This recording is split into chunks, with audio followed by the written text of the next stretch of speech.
السلام علیکم۔ یہ ایک اہم سوال موجود ہے کہ انسان کی ابتدا کیسے ہوئی؟ انسان کی تخلیق کا راز قرآن کیسے بیان کرتا ہے؟ اچھلتا ہوا پانی آخر ہے کیا؟ قرآن انسان کو اپنی ابتدا یاد کیوں دلاتا ہے؟ تو سورہ طارق میں آپ آیت نمبر 5 سے 10 تک دیکھ لیں کہ اچھلتا ہوا پانی کا ذکر موجود ہے، لیکن قرآن خود اس پانی کی سائنسی تفصیلات بیان نہیں کرتا۔ تو آیت انسان کو اپنی تخلیق پر غور کرنے کی دعوت دیتی ہے۔ اسی طرح ملتا جلتا سوال ہے کہ قرآن نے انسان کی تخلیق کے لیے اچھلتا ہوا پانی کیوں کہا؟ کیا ہم نے اس آیت کو صحیح سمجھا ہے؟ انسان کی تخلیق کا راز قرآن کیسے بیان کرتا ہے؟ ما دافق آخر ہے کیا؟ قرآن انسان کو اپنی ابتدا یاد کیوں دلاتا ہے؟ تو اللہ انسان کو اس کی عاجز ابتدا یاد دلاتا ہے تاکہ وہ تکبر چھوڑ کر اپنے رب کی قدرت کو پہچانے۔ اگر اللہ پہلی مرتبہ پیدا کر سکتا ہے تو دوبارہ زندہ کرنا کیوں ناممکن؟ پہلے مروجہ تراجم کو ہی سامنے رکھتے ہوئے چند گزارشات آپ کے سامنے، پھر اس کے بعد اس آیت کی وضاحت بھی کر دیں گے۔ تو ذرا تصور کریں، دنیا کا سب سے امیر، سب سے طاقتور، سب سے ذہین انسان، اس کی ابتدا آخر کس چیز سے ہوئی تھی؟ قرآن صرف 2 الفاظ میں ایسا جواب دیتا ہے جو انسان کا غرور ختم کر دیتا ہے۔ ممکن ہوگا آپ کبھی دنیا کے سب سے طاقتور انسان کو بھی دیکھیں، اس کی ابتدا قرآن کے مطابق صرف اچھلتے ہوئے پانی سے ہوئی تھی۔ آخر قرآن ایسا کیوں کہتا ہے؟ انسان اپنی طاقت پر فخر کرتا ہے، لیکن قرآن صرف ایک جملے سے اس کا غرور توڑ دیتا ہے۔ ما دافق یہ صرف ایک لفظ نہیں، یہ انسان کی پوری حقیقت ہے۔ اگر انسان اپنی ابتدا یاد رکھے، شاید کبھی تکبر نہ کرے۔ قرآن انسان کو اس کی پیدائش کیوں یاد دلاتا ہے؟ کیا صرف معلومات کے لیے یا زندگی بدلنے کے لیے؟ پہلے موجودہ دنیا کی چند مثالیں لے لیں، پھر اس کے بعد آیت کی وضاحت کر دیں گے۔ ایک ارب پتی شخص جس کے پاس پرائیویٹ جیٹ ہے، مگر اس کی پیدائش بھی اسی طرح ہوئی جیسے غریب مزدور کی۔ قرآن اصل برابری یہاں سے شروع کرتا ہے۔ ایک عالمی لیڈر جس کے پاس اب ایٹمی طاقت ہے، لیکن اس کی تخلیق بھی اسی معمولی آغاز سے ہوئی۔ پھر انسان غرور کس بات کا کرتا ہے؟ ایک مشہور سائنسداں جو خلا تک پہنچ گیا، لیکن اپنی ابتدا نہیں بدل سکا۔ سوشل میڈیا انفلوئنسر، لاکھوں فالوورز، لیکن اگر اپنی حقیقت بھول جائے تو قرآن اسے اپنی ابتدا یاد دلاتا ہے۔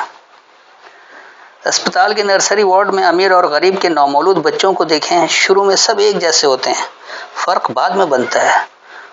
قرآن انسان کو ابتدا یاد دلاتا ہے۔ دنیا بھر میں طاقت، دولت، ٹیکنالوجی اور شہرت کی دوڑ جاری ہے۔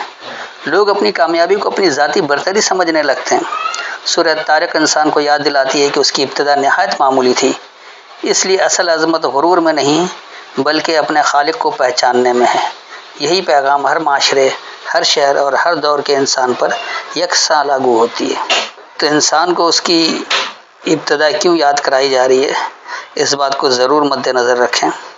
اب آئیے ہم قرآن کی آیات کو دیکھ لیتے ہیں، اور اس کی مزید وضاحت کے لیے آپ کے سامنے 1-2 آیتیں اور بھی رکھ دیں گے کہ انسان غرور کس بات کا کرتا ہے، اسے اپنی ابتدا یاد رکھنا چاہیے۔ تو آئیے سورہ طارق کی آیت نمبر 5 سے 10 تک دیکھ لیں، یعنی 86 کی 5 to 10۔ فَلْيَنْظُرِ الْإِنسَانُ مِمَّا خُلِقَ، بس یہ دیکھے ہر انسان کس سے وہ خلق کیا گیا ہے۔ خُلِقَ مِن مَاءٍ دَافِقٍ، وجود دیا گیا ہے ایک اچھلتے ہوئے پانی سے۔ یخرج من بین الصلب والترائب، وہ نکلتا ہے خوب مضبوطی کے درمیان سے، یعنی ایک ہمسری ہے۔ انہ علی رجہ لقادر، بے شک وہ اس کے پلٹنے پر ضرور پیمانہ دینے والا ہے۔ یوم تبلی السرائر، ایک دورانیہ تمہاری آزمائش آہستگی سے یا رازدارانہ انداز۔ فما لہ من قوت ولا ناصر، بس نہیں اس کے لیے کوئی قوت سے اور نہ کوئی مددگار۔ تو ان آیتوں میں اللہ نے واضح طور پر انسان کو بتایا ہے کہ انسان اپنے وجود کو دیکھے کہ اس کی ابتدا کیسے کی گئی، وہ کس چیز سے وجود میں لایا گیا۔ تو ایک اچھلتے ہوئے پانی سے وجود میں لایا گیا، اور وہ پانی جو ہے وہ خاص مضبوطی کے درمیان سے ہمسری سے نکلتا ہے۔ یقینی سی بات ہے کہ عورت اور مرد کی مضبوطی اور اس کی ہمسری ہونے کی وجہ سے وہ صحیح رہتا ہے، ہرگز یہ پیٹھ یا سینے کے درمیان سے نہیں آتا ہے، اور اس کے پلٹانے پر ضرور ایک پیمانہ دینے والا ہے. تو یہ اللہ ہی ہے وہ پیمانہ دینے والا. اسی لیے سب کچھ صحیح ہوتے ہوئے بھی بعض اوقات اولاد نہیں پیدا ہوتی اور کہیں ہوتی ہے، کیونکہ وہ پیمانہ دینے والے کی جب مرضی ہوتی جب وہ ہوتا ہے. اور پھر پیدائش کے بعد آپ کی وہ آزمائش شروع ہو جاتی ہے جو رازدارانہ انداز میں رہتی ہے، جس کا حساب کتاب قیامت کا دن لینا ہے. اس لیے اللہ کہہ رہا ہے کہ کیا اس کے لیے کوئی قوت ہے اور نہ کوئی مددگار کرنے والا. تو وہ جو کچھ بھی کرے گا اپنے خالق کو ہی جواب دے، اور خالق کو جواب دہ ہونے کے لیے اپنے عمل پر نگاہ رکھنا پڑے گا. تو اللہ ابتدا اسی لیے دکھا رہا ہے کہ ہر انسان اپنے ابتدا کو، اپنی پیدائش کو یاد رکھے کہ وہ کس حقیر پانی سے وجود دیا گیا ہے.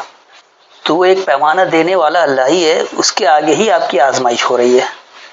آپ کی پوری زندگی آپ کی آزمائش ہے، اور یہ بہت رازدارانہ انداز میں ہر انسان اپنے اعمال کا خود جواب دے.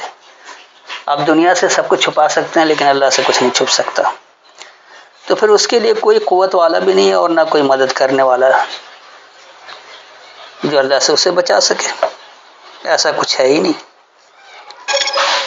اور یہ ابتدا انسان کو کیوں یاد کرایا جا رہا ہے؟ تاکہ وہ کبھی غرور اور تکبر میں نہ پڑے. میں اس کی مزید وضاحت کے لیے چاہوں گا کہ آپ سورہ المرسلات کی آیت نمبر 20 کو بھی دیکھ لیں. 77 کی 20. الم نخلقکم من ماء مہین، کیا نہیں تمہیں وجود دیا گیا ایک حقیر پانی سے؟ اور اس کی مزید وضاحت اگر آپ کو دیکھنی ہے تو آگے 2-3 آیتیں اور لے لیں. فجعلناہ فی قرار مکین، بس ہم نے اسے بنا دیا ایک ٹھہرنے کی جگہ،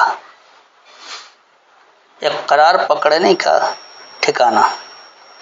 الی قدر معلوم پیمانے پر، جس میں علم موجود ہے اس پیمانے پر.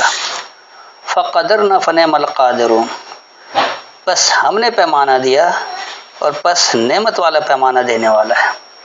تو یہ اللہ نے واضح کر دیا کہ انسان کو جو وجود دیا جا رہا ہے وہ بے شک ایک حقیر پانی سے ہے، لیکن اس حقیر پانی کو ٹھہرانا، اس کو قرار پکڑنا کس کی ذمہ داری ہے؟ یہ اللہ نے ہی اس کو ٹھہرایا ہے، اور ایک ایسا پیمانہ دیا ہے جس کے تحت ٹھیک ٹھیک انسان وجود میں آتا ہے.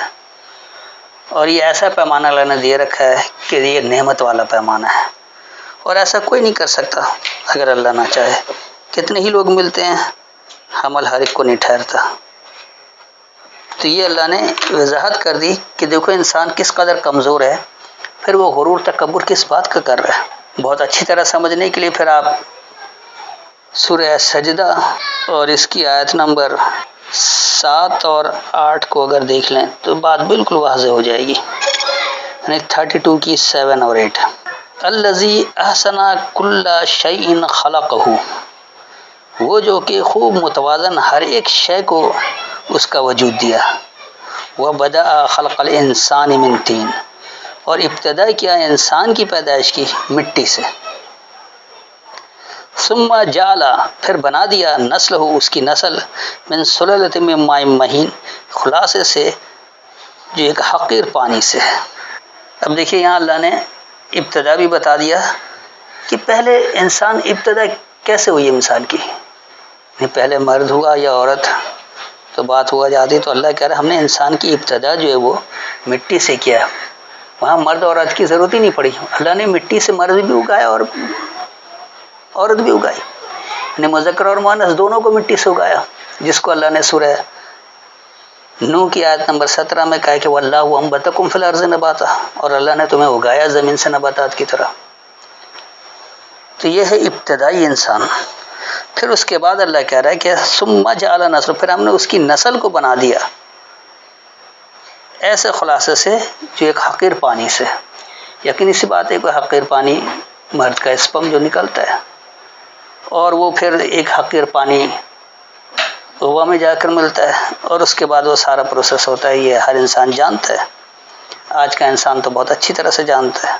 لہذا یہ انسان کبھی نہ سوچے کہ وہ بہت مضبوط ہے یا بہت طاقتور ہے، ایسا کچھ بھی نہیں ہے.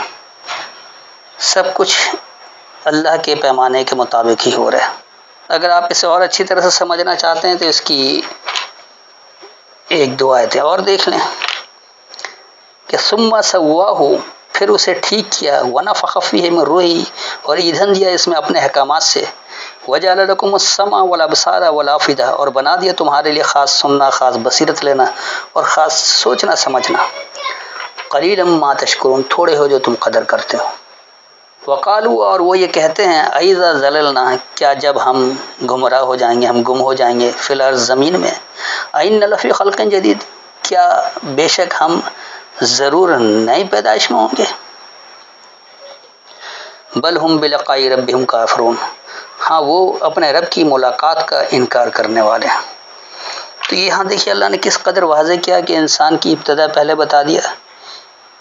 اللہ نے سب سے پہلے بتایا کہ اللہ نے ہر ایک شے کو وجود دیا ہے اور بہت توازن کے ساتھ دیا۔ اس کے بعد انسان کی ابتدا بتا رہا ہے کہ ہم نے مٹی سے کیا، اور پھر یہ بتایا کہ اس کے بعد ہم نے اس کی جو نسل چلائی تو ایک حقیر پانی کے خلاصے سے، اور پھر جب بچہ پیدا ہو جاتا ہے تو اللہ کہتا ہے اسے ہم نے ٹھیک کیا اور اس میں اپنے احکامات کی ایندھن دے دی، اب ہدایت نامہ بھی اسے مل گیا جب دنیا میں آیا، سوچنے سمجھنے کے قابل ہوا۔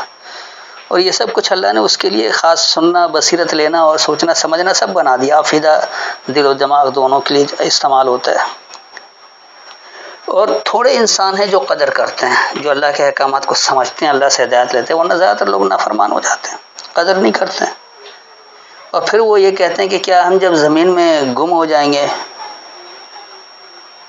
تو کیا ہم نئے سرے سے وجود دیے جائیں گے، یعنی ہم کیا دوبارہ اٹھائے جائیں گے، ریزہ ریزہ ہو جائیں گے، زمین میں گئے، مٹی میں مل گئے، مرنے کے بعد تو ریزہ ریزہ ہو گیا، سب کچھ ختم ہو گیا، تو نئی پیدائش ہماری کیسے ہوگی؟ تو اللہ کہہ رہا، ہاں وہ اپنے رب کی ملاقات کا انکار کرنے والے ہیں، کیونکہ وہ رب جس نے آپ کو وجود دیا ہے وہ ایک دن آپ کا حساب کتاب بھی تو لے گا۔ آپ کو آزمائش کے لیے وجود دیا ہے کہ آپ اللہ کے فرما بردار بن رہے یا نہیں بن رہے، ہدایت آپ کے پاس موجود تھی، ایک دن اسے جواب دہ بھی ہونا تھا، جواب دہی کے لیے اللہ پھر زندگی دے گا۔ تو وہ رب کی ملاقات کا انکار کرنے والے لوگ ہیں جو یہ کہتے ہیں کہ ہمیں پھر نئے سرے سے کیسے وجود دیا جائے گا۔ تو یہ اللہ نے انتہائی واضح طور پر بتا دیا کہ انسان کو کہیں سے فرار نہیں ہے، وہ کوئی غرور تکبر نہ کرے، اپنے آپ کو دیکھے کہ اس کا وجود کیسے آیا، کس طرح سے آیا۔ تو آپ دیکھیں اللہ نے کتنی وضاحت کے ساتھ بتا دیا۔ تو انسان جو ہے وہ اپنے خالق کو پہچاننے میں اللہ کے دیے گئے پیغام پر معاشرے، شہر اور دور کے انسان پر یکساں لاگو ہوتا ہے۔ آپ کے خیال میں اگر انسان اپنی ابتدا ہمیشہ یاد رکھے تو کیا تکبر، ظلم اور نفرت کم ہو سکتی ہے؟ اس بارے میں قرآن سے آپ کی کیا رائے ہے؟ دنیا بھر میں طاقت، دولت، ٹیکنالوجی اور شہرت کی دوڑ جاری ہے۔ لوگ اپنی کامیابی کو اپنی ذاتی برتری سمجھنے لگتے ہیں، جبکہ اللہ انسان کو یاد دلاتا ہے کہ اس کی ابتدا نہایت معمولی تھی۔ اس لیے اصل عظمت غرور میں نہیں بلکہ اپنے خالق کو پہچاننے میں۔ تو یہی پیغام ہر معاشرے، ہر شہر اور ہر دور کے انسان پر یکساں لاگو ہوتا ہے۔ اسی لیے اللہ نے انسان کی ابتدا بھی بتا دی اور پھر اس کا جاری رہنا بھی بتا دیا کہ کس طرح سے ہوتا رہا۔ تو اس میں کوئی فخر کی بات، کوئی اچنبے کی بات نہیں ہے۔ آپ کتنے ہی طاقتور ہو جائیں، کچھ بھی ہو جائیں، لیکن ہر انسان ایک ہی طرح سے پیدا ہوا ہے، ایک ہی شے سے پیدا ہوا ہے، کوئی الگ نہیں ہے، ایک ہی طریقہ کار ہے۔ ہمیشہ انسان کو اس بات کو مد نظر رکھنا ہے کہ وہ بالآخر اللہ کو جواب دے۔ تو قرآن صرف معلومات نہیں دیتا، وہ انسان کو خود اس کا آئینہ دکھاتا ہے۔ اس آئینے میں آپ اپنے آپ کو پہچانیں اور اللہ کے آگے جواب دہ ہونے کے لیے تیار رہیں۔ امید ہے کہ مکمل وضاحت ہو گئی ہوگی۔ پھر بھی اگر کوئی تشنگی رہ گئی ہو، کوئی بات سمجھ میں نہ آئی ہو تو آیت کے حوالے سے اپنا سوال دہرا سکتے ہیں۔ السلام علیکم۔